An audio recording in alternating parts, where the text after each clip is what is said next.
प्यारे बच्चों, स्वागत है आपका दूरदर्शन उत्तराखंड के ज्ञानदीप कार्यक्रम में। बच्चों, मैं अजय राणा इस कार्यक्रम में आपको पढ़ाऊंगा कक्षा 8 एनसीईआरटी अध्याय 5 आंकड़ों का प्रबंधन। तो बच्चों, शुरू करने से पहले हम रोज की तरह कर लेते हैं माइंडफुलनेस एक्टिविटी। बच्चों, आपने सीधा बैठ जाना है, कमर सीधी कर लेनी है, आंखें बंद करनी है और लंबी लंबी सांसें लेनी है और छोड़नी है। बच्चों, आती जाती सांसों पे आपने अपना ध्यान केंद्रित करना है और इस एक्सरसाइज को आपने 2 से 5 मिनट तक करना है। बच्चों, इस एक्सरसाइज को करने से आपकी जो एकाग्रता है उसमें वृद्धि होगी और विषय की धारण क्षमता में वृद्धि होगी। बच्चों, ये एक्सरसाइज आपको रोज 2 से 5 मिनट करनी है और उसके बाद अपनी पढ़ाई का कार्य शुरू करना है। तो बच्चों, शुरू करते हैं अब आज का कार्यक्रम, आज का पाठ आंकड़ों का प्रबंधन। बच्चों, आज का पाठ जैसे मैंने बताया आपको आंकड़ों का प्रबंधन है। इससे संबंधित आपने कक्षा 7 में भी पढ़ा होगा, उसका भी हम रिकैप कर लेते हैं। तो सबसे पहले इसमें पढ़ते हैं सूचनाओं की खोज। हमें सूचनाएं कहाँ से मिलती हैं? आपने दैनिक जीवन में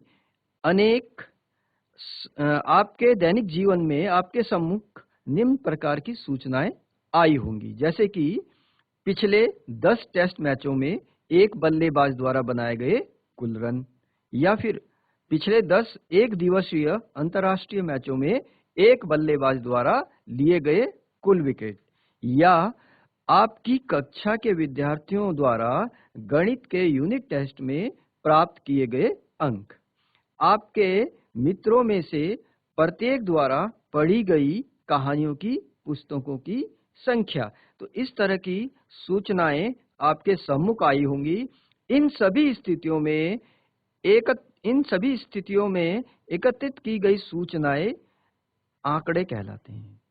तो आंकड़े क्या होते हैं बच्चों? जो ये इस तरह की सूचनाएं हैं, ये जो हमने एकत्रित की, इन्हीं को हम आंकड़े या इंग्लिश में डेटा कहते हैं। आंकड़े प्राय एक ऐसी स्थिति के संदर्भ में एकत्र किए जाते हैं जिसका हम अध्ययन करना चाहते हैं। जिन चीजों, मान लिया हम किसी विषय का अध्ययन करना चाहते हैं, किन्हीं सूचनाओं का अध्ययन करना चाहते हैं, तो हम उसके लिए आंकड़ों को एकत्रित करते हैं। उदाहरण के लिए एक अध्यापिका की अपनी कक्षा के विद्यार्थियों की औसत ऊंचाई जानने में रुचि हो सकती है। इसे ज्ञात करने के लिए वह अपनी कक्षा के सभी विद्यार्थियों की ऊंचाइयां लिखेगी। इन आंकड़ों को एक क्रमबद्ध रूप से संगठित करेगी और तदनुसार उनकी व्याख्या करेगी। क्रमबद्ध मतलब या तो आरोही क्रम में उनकी ऊंचाइयां लिखेगी या अवरोही क्रम में उनकी ऊंचाइयां लिखेगी और फिर उनकी व्याख्या करेगी कि कौन सबसे बड़ा है और कौन सबसे छोटा है लंबाई में। तो इस तरह से सूचनाओं को एकत्रित करेगी, आंकड़ों को एकत्रित करेगी। तो कभी कभी आंकड़ों को यह सुस्पष्ट करने के लिए कि क्या वे निरूपित करते हैं, आलेखीय रूप में भी निरूपित किया जाता है। आंकड़ों को हम आलेखीय रूप में भी कभी कभी दिखाते हैं, जिसे ग्राफिकली हम कहते हैं दिखाना। क्या आपको उन विभिन्न प्रकार के आलेखों के बारे में कुछ याद है जो आपने कक्षा 7 में या उससे पहले की कक्षाओं में पढ़े थे? जैसे कि एक चित्रालेख, पिक्टोग्राफ आपने पढ़ा होगा। तो इसमें क्या होता है, संकेतों का प्रयोग करके हम आंकड़ों का चित्रीय निरूपण करते हैं। जैसे कि इस चित्र में दिखाया गया है, एक कार का चित्र बराबर है 100 कारें। तो मतलब 100 कारें प्रदर्शित कर रहा है एक कार का चित्र। तो इसमें किसी कंपनी के द्वारा उत्पादित की गई कारों के बारे में बताया गया है। जैसे जुलाई माह में आप देख रहे हैं 2 कारें बनी हैं और फिर आधी कारें बनी हैं। 2 कारों का मतलब हो गया 100 कितने हो गए, 200 और आधी 50, यानी कि 250 कारें जुलाई में उत्पादित की गई हैं। इसी तरह आप अगस्त में देखिए 300 कारें उत्पादित की गई हैं। सितंबर में कितने चित्र बने हैं? 4 बने हैं, तो 4 कारें उत्पादित की गई हैं। तो इन आंकड़ों को देख करके हम पता लगा सकते हैं कि जुलाई के महीने में कितनी कारों का उत्पादन हुआ और किस महीने में कारों का अधिकतम उत्पादन हुआ। तो ये चित्रालेख या पिक्टोग्राफ के माध्यम से हम बता सकते हैं। अगले जो आपने पढ़ा होगा वो था एक दंड आलेख, जिसे आप बार ग्राफ भी कहते हैं। एक समान चौड़ाई के दंडों का प्रयोग करते हैं हम इसमें, और सूचना का प्रदर्शन करते हैं, जिसमें दंडों की लंबाई या ऊंचाई क्रमशः उनके मानों के समानुपातिक होती है। जितना भी जो हम दिखा रहे हैं उससे संबंधित आंकड़े, उनका जितना भी मान होगा, दंडों की लंबाई उसी के अनुसार बड़ी या छोटी होगी। जैसे कि इस चित्र में दिखाया गया है, इस दंडालेख में दिखाया गया है कि कक्षा 8 के विद्यार्थियों की संख्या अलग अलग सत्रों में, किसी विद्यालय में कक्षा 8 में जो विद्यार्थी थे उनकी संख्या कितनी थी, ये हमें ऊर्ध्वाधर दंडालेख पर ऊर्ध्वाधर जो रेखा है उस पर दिखाया गया है, जहां लिखा हुआ है 50, 100, 150, 200, 250, 300 और 350। तो ये जो हम जो मार्किंग करते हैं, जैसे 50, 100, इसमें एक पैमाना मान करके हम मार्किंग करते हैं, जैसे 1 सेंटीमीटर बराबर 50 विद्यार्थी। इस तरह से कुछ भी जो सुविधाजनक आपके पेज के अनुसार पैमाना होता है उसको हम मान लेते हैं। और 36 जो रेखा दिखाई गई है उसमें हमें दिखाया गया है शैक्षिक सत्र, जैसे 2003-04 से लेकर के 2007-08 तक के शैक्षिक सत्र में कक्षा 8 में किसी विद्यालय में विद्यार्थियों की संख्या क्या थी। जैसे 2003-04 में आप देख रहे हैं कि 36 दंड हमारा जो है 100 ऊंचाई तक गया, तो हम कहेंगे कि कक्षा 8 में विद्यार्थियों की संख्या 100 थी। इसी तरह से अन्य शैक्षिक सत्रों में भी, शैक्षिक वर्षों में भी आप बच्चों की कक्षा 8 में संख्या या विद्यार्थियों की कक्षा 8 में संख्या जान सकते हैं इसके माध्यम से। तो इस दंड आलेख के द्वारा सूचना क्या मिली आपको, ये मैंने आपको बता दिया। किस वर्ष में विद्यार्थियों की संख्या सबसे अधिकतम वृद्धि हुई, तो इसके द्वारा हम ये भी जान लेते हैं कि बच्चों की संख्या में जो वृद्धि हुई है वो किस वर्ष में सबसे अधिक हुई। जैसे 2003-04 में देखिए 100 बच्चे थे और 2004-05 में उनकी संख्या हो गई 200। इसके बाद के वर्षों में यदि हम देखते हैं तो लगभग 50-50 का अंतर आता है। केवल इसी वर्ष में जो है 2003-04 और 2004-05 में ही 100 छात्रों का अंतर है। इसका मतलब सबसे ज्यादा वृद्धि 2004-05 में हुई। किस वर्ष में विद्यार्थियों की संख्या अधिकतम है, तो जो दंडालेख सबसे बड़ा होगा, विद्यार्थियों की संख्या उस वर्ष में सबसे ज्यादा होगी। तो इस तरह से हम इसके बारे में बता सकते हैं। और अगला देखते हैं, अगला दंडालेख क्या है, वो है, उसको देख लेते हैं, द्विदंड आलेख, डबल बार ग्राफ। इसमें हम ऐसे बार ग्राफ का प्रयोग हम वहां करते हैं जहां हमने तुलना करनी हो आंकड़ों में। तो अब यहाँ देखिए, दो दंड आलेख एक साथ दिए गए हैं। एक में जो है एक व्हाइट कलर का है और दूसरा जो है ग्रे कलर का है। तो इसमें हमें एक विद्यार्थी के द्वारा प्राप्त किए गए अंक दिखाए गए हैं। एक विद्यार्थी ने कितने अंक प्राप्त किए थे अलग अलग विषयों में, जैसे गणित में और सामाजिक विषय में और विज्ञान में, अंग्रेजी में और हिंदी में। लेकिन इसमें क्या दिखाया गया कि 2005-06 में, 2006-07 में अलग अलग सत्रों में किस प्रकार उसको अंक मिले थे। देखिए, पहले उसमें गणित में 2005-06 को दिखाया गया है सफेद दंड आलेख से और 2006-07 को दिखाया गया है ग्रे कलर के दंड आलेख से। तो यहाँ पे हम तुलना कर सकते हैं दो शैक्षिक सत्रों में छात्र द्वारा प्राप्त किए गए अंकों की। जैसे कि 2005-06 में गणित में उसको प्राप्त हुए थे 30 अंक और 2006-07 में उसको प्राप्त हुए थे 60 अंक। तो यहाँ हम इस तरह से तुलना कर सकते हैं। तो ये तुलनात्मक अध्ययन के लिए हम इसका द्विदंड आलेख का प्रयोग करते हैं। तो इसमें हम देख सकते हैं कि कहाँ बच्चे का प्रदर्शन अच्छा हुआ और कहाँ पे उसका प्रदर्शन गिरा और कहाँ उसके प्रदर्शन में कोई भी प्रभाव नहीं पढ़ा। जैसे हिंदी विषय में हम देख रहे हैं, आप सबसे लास्ट में आइए दंडालेख में, हिंदी विषय में दोनों दंडों की माप बराबर है। तो यहाँ क्या हुआ, यहाँ पे प्रदर्शन में कोई भी सुधार नहीं हुआ, जैसा पहले था उसी तरह का उसका प्रदर्शन यहाँ भी रहा। अब आगे चलते हैं, इससे आगे आंकड़ों का संगठन, ऑर्गेनाइजिंग डेटा। आंकड़ों को किस तरह से संगठित करें, किस तरह से उन्हें ऑर्गेनाइज करें, इस बारे में सीखेंगे हम। प्राय हमें उपलब्ध आंकड़े असंगठित रूप में प्राप्त होते हैं, जिन्हें यथाप्राप्त आंकड़े कहते हैं। जैसे हम कहीं से आंकड़े प्राप्त करते हैं तो वो आंकड़े हमें कैसे प्राप्त होते हैं, ऐसी रैंडमली प्राप्त होते हैं और उन्हें हम यथाप्राप्त आंकड़े या रॉ डेटाज कहते हैं। जिसका उदाहरण अभी मैं आपको दूंगा। तो इस तरह के आंकड़ों से अर्थपूर्ण निष्कर्ष निकालने के लिए हमें आंकड़ों को एक क्रमबद्ध रूप से संगठित करने की आवश्यकता होती है। उदाहरण, विद्यार्थी के एक समूह से उनके मनपसंद विषयों के बारे में पूछा गया।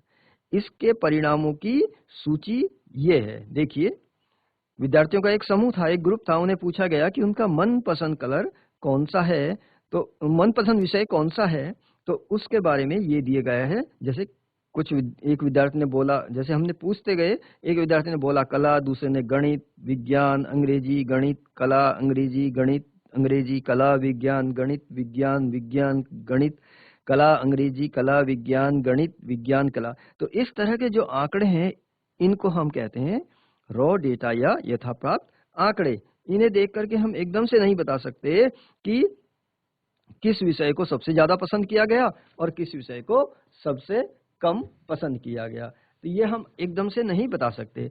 तो आकस्मिक रूप से उनकी रुचियों को हम देख करके नहीं बता सकते।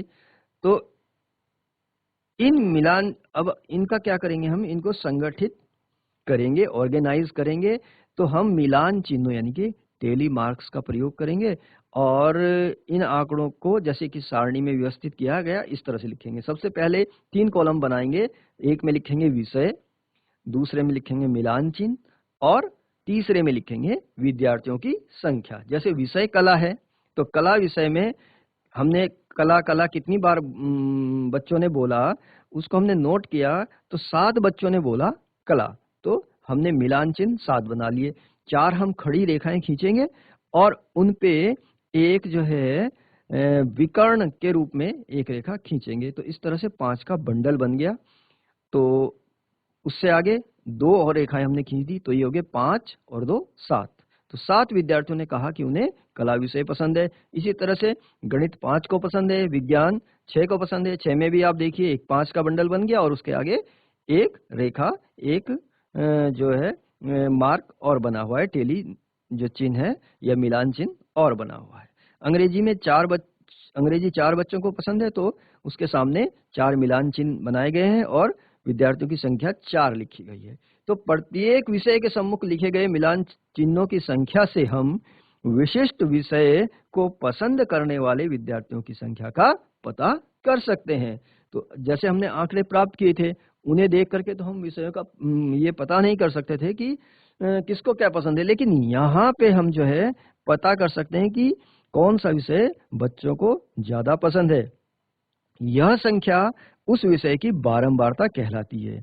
जितने बच्चों की संख्या होगी, पसंद करने वालों की संख्या होगी, वो उन बच्चों की बारंबारता उस विषय की बारंबारता कहलाएगी। जैसे कला को 7 बच्चों ने बोला कि हमें पसंद है, तो कला की बारंबारता हो गई 7। जितनी विद्यार्थियों ने बोला कि हमें कला पसंद है, उतनी ही उसकी बारंबारता हो गई। किसी प्रविष्टि की बारंबारता वह संख्या है जितनी बार वह प्रविष्टि आंकड़ों में आती है। जो आंकड़े हम प्रदर्शित करते हैं उसमें वो प्रविष्टि जितनी बार, जैसे गणित आई है 5 बार, तो इसकी बारंबारता क्या हो गई, 5 हो गई। और अंग्रेजी आई है 4 बार, तो उसकी बारंबारता 4 हो गई।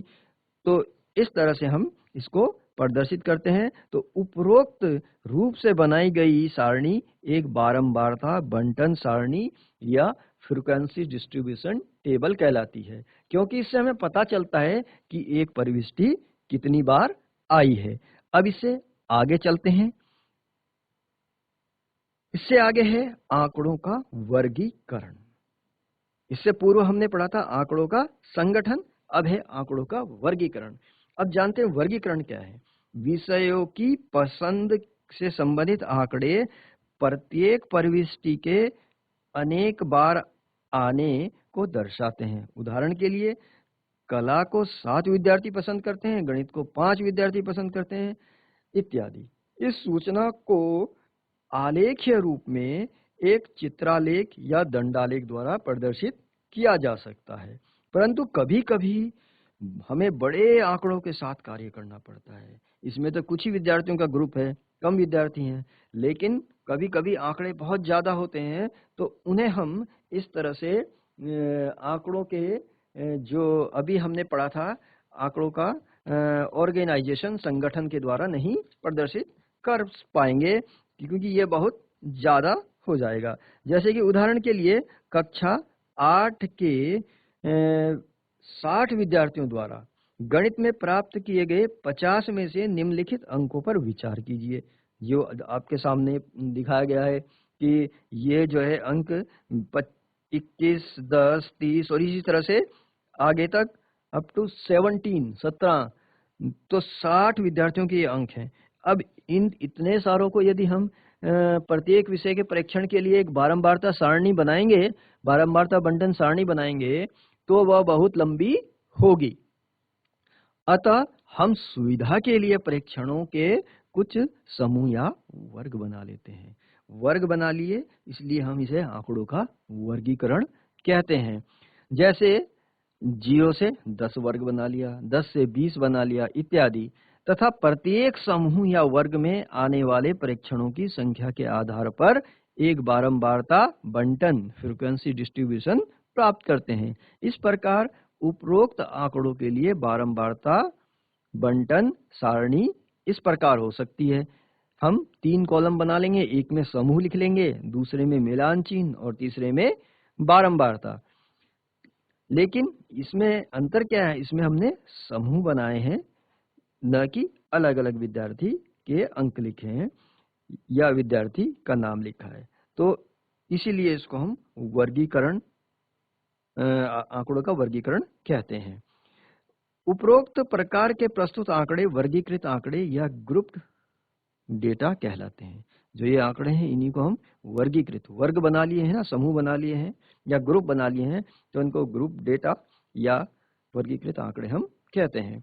तथा प्राप्त बंटन वर्गीकृत बारंबारता बंटन कहलाता है। इससे पूर्व जो हम बारंबारता बंटन सारणी बना रहे थे, वो मात्र बारंबारता बंटन सारणी थी, लेकिन ये क्या है, वर्गीकृत बारंबारता बंटन सारणी, क्योंकि इसमें वर्गों में हमने लिया है 0 से 10, 10 से 20, 20 से 30, 30 से 40, इस तरह से हमने प्रेक्षणों को लिया है। इससे अर्थपूर्ण निष्कर्ष निकालने में सहायता मिलती है। जैसे अधिकांश विद्यार्थियों ने 20 और 40 के बीच में अंक प्राप्त किए। ये जो टेबल बनाई गई है जिस समूह मिलान और मिलान चिन्ह और बारंबारता का की, इसमें आप देख सकते हैं कि अधिकतर विद्यार्थियों ने 20 से 40 के बीच में अंक प्राप्त किए हैं। जैसे 20 से 30 कितनों को मिले हैं, ये मिले हैं 21 को, और 30 से 40 कितनों को मिले हैं, 19 को मिले हैं। दोनों को जोड़ लीजिए तो आपको मालूम हो जाएगा कि अधिकतर विद्यार्थियों ने 20 से 40 के बीच में अंक प्राप्त किए हैं। 8 विद्यार्थियों ने 50 में से 40 से अधिक अंक प्राप्त किए हैं, और 50 में से 40 से ज्यादा अंक प्राप्त किए हैं 8 ने। जैसे 40 से 50 कितने हैं, 7 हैं, और 50 से 60 कितने हैं, 1 हैं, तो 7 और 1 8 हुए। तो इस तरह से हमें पता लग गया कि 8 विद्यार्थियों ने 50 में से 40 से अधिक अंक प्राप्त किए हैं। समूह 0 से 10, 10 से 20, 20 से 30 इत्यादि में प्रत्येक एक वर्ग अंतराल, क्लास इंटरवल, या संक्षेप में हम इसको वर्ग या क्लास भी कहते हैं, ये दिखाता है।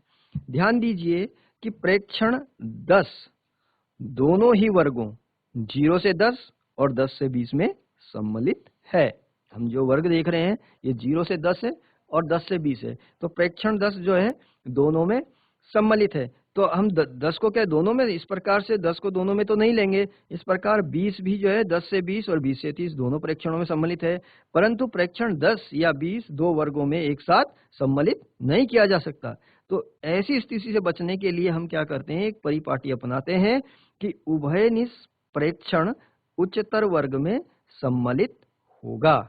जैसे कि 0 से 10 में 10 नहीं आएगा, 10 किस में आएगा, 10 से 20 में आएगा, और 10 से 20 में 20 नहीं आएगा, 20 उससे अगले वर्ग में यानी कि 20 से 30 में आएगा। तो इस तरह से हम इसको समूह को बनाएंगे ताकि जो प्रेक्षण है उनका जो है रिपीटेशन ना हो, उनका दोहराव ना हो, दो दो बार वो ना आए।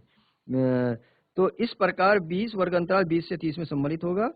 और वर्ग अंतराल 10 से 20 में 10 क्या है, निम्न वर्ग है। जो ये वर्ग अंतराल हैं 10 से 20, इसमें 10 निम्न वर्ग है जिसे हम लोअर क्लास लिमिट कहते हैं, और 20 ऊपरी या उच्च वर्ग सीमा है जिसे अपर क्लास लिमिट हम कहते हैं। इस प्रकार वर्ग अंतराल 20 से 30 में 20 निम्न सीमा है और 30 उच्च सीमा है। अब ध्यान दीजिए कि वर्ग अंतरालों जो 0 से 10, 10 से 20, 20 से 30 इत्यादि में प्रत्येक की उच्च वर्ग सीमा और निम्न वर्ग सीमा का अंतर सब में क्या है, बराबर है। तो इस स्थिति में सब में अंतर क्या है, 10 है।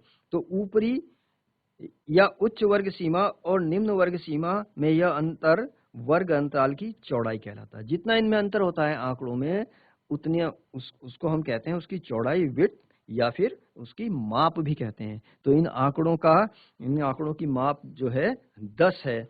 तो इस तरह से हम आज जो है सीखे हैं आंकड़ों का वर्गीकरण और आंकड़ों का संगठन और द्विदंड आलेख के बारे में और एक दंड आलेख के बारे में और पिक्टोग्राफ यानी कि चित्रालेख के बारे में। तो बच्चों, पूर्व की कक्षाओं में भी आपने इनके बारे में पढ़ा था, लेकिन इनका एक पुनरावृत्ति हमने इसमें की है। तो इससे संबंधित अन्य भी जो है हम पाठ पढ़ेंगे। तो अगले उसमें जो हमारा लेसन होगा, अगला जो सेशन होगा, उसमें हम इससे आगे के पाठ पढ़ेंगे। तो आपने इनका अध्ययन करना है। और ये जो मैंने बताया कि निम्न वर्ग सीमा, उच्च वर्ग सीमा और वर्गीकृत बारंबारता बंटन और ये क्या बोलते हैं, आंकड़ों का संगठन करके केवल बारंबारता बंटन सारणी किस तरह से बनती है, ये आपने सीखा। तो इसका आप अध्ययन करेंगे अपने घर में भी, अपनी पुस्तक को देख करके उसमें जो भी इस तरह के प्रश्न आएंगे उनको हल करेंगे और इसके बारे में जानेंगे। बच्चों, अगर आप किसी कारणवश इस कार्यक्रम को नहीं देख पाए हैं तो आप ये कार्यक्रम दूरदर्शन उत्तराखंड के YouTube चैनल पे भी देख सकते हैं। YouTube पे आप ज्ञानदीप टाइप करेंगे और आपके सम्मुख जो है, जो ये आज का लेक्चर है, ये आ जाएगा। आप देख लेंगे उसमें कक्षा 8 गणित, और ये लेक्चर आपके सामने आ जाएगा। थैंक यू बच्चों।